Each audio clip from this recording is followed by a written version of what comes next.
আসসালামু আলাইকুম। জিহাদ অর্থ সর্বাত্মক প্রচেষ্টা। শরীয়তের পরিভাষায় জিহাদ হলো সমাজে ইসলামী বিধান প্রতিষ্ঠার জন্য আল্লাহর রাস্তায় সর্বাত্মক প্রচেষ্টা চালানো। জিহাদের উদ্দেশ্য হলো মানুষকে মানুষের দাসত্ব থেকে মুক্ত করে আল্লাহর দাসত্ব ফিরিয়ে আনা এবং মানুষের অত্যাচার দেশ থেকে বা গৃহ থেকে বিতাড়িত হওয়ার মতো চূড়ান্ত জুলুমের অবস্থায় সশস্ত্র যুদ্ধের অনুমতি দেওয়া হয় দিন ও জীবন রক্ষার্থে। বলা হয় যুদ্ধের অনুমতি দেওয়া হলো তাদেরকে যারা আক্রান্ত হয়েছে, কারণ তাদের প্রতি অত্যাচার করা হয়েছে, আর আল্লাহ নিশ্চয় তাদেরকে সাহায্য করতে সক্ষম। এ সময় কেবল যুদ্ধকারীদের বিরুদ্ধে যুদ্ধের নির্দেশনা দেওয়া হয়, আর তোমরা লড়াই করো আল্লাহর পথে তাদের বিরুদ্ধে যারা লড়াই করে তোমাদের বিরুদ্ধে, এবং এতে বাড়াবাড়ি করো না। কি বলছে যে আর তোমরা লড়াই করো আল্লাহর পথে তাদের বিরুদ্ধে যারা লড়াই করে তোমাদের বিরুদ্ধে, এবং এতে বাড়াবাড়ি করো না।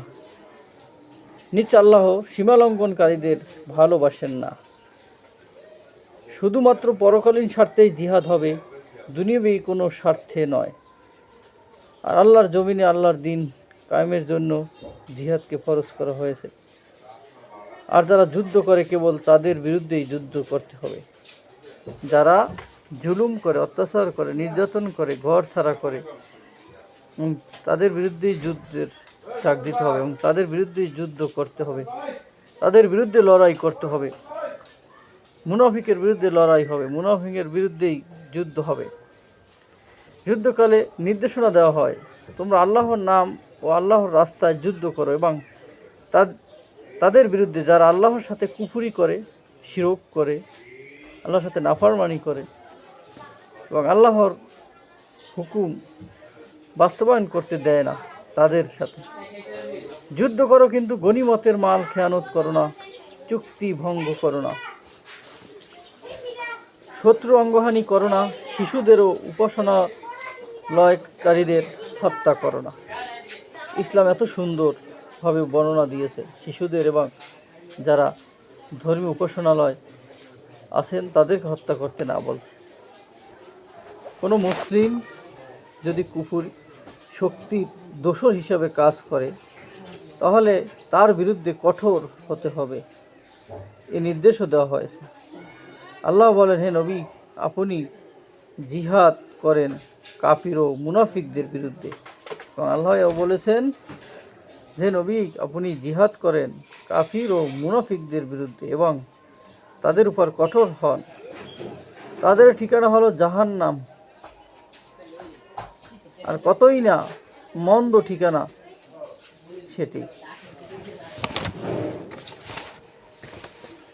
মুসলমানদের পরস্পরের বিরুদ্ধে যদি যুদ্ধ করা নিষিদ্ধ, মুসলমানের পরস্পর যুদ্ধ করা নিষিদ্ধ।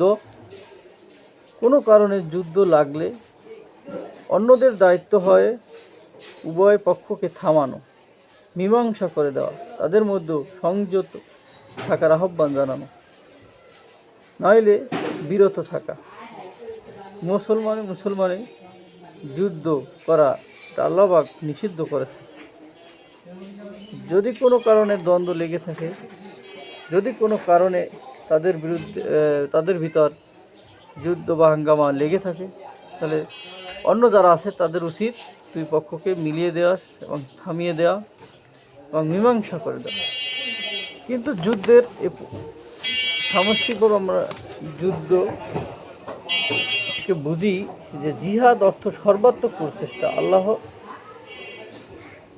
জমিনে আল্লাহর দিন এবং কায়েম করার জন্য যা যা করা দরকার তার জন্য জিহাদ করতে হবে।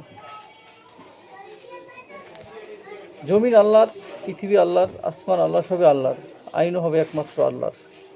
সেখানে অন্য কোনো আইন চলবে না।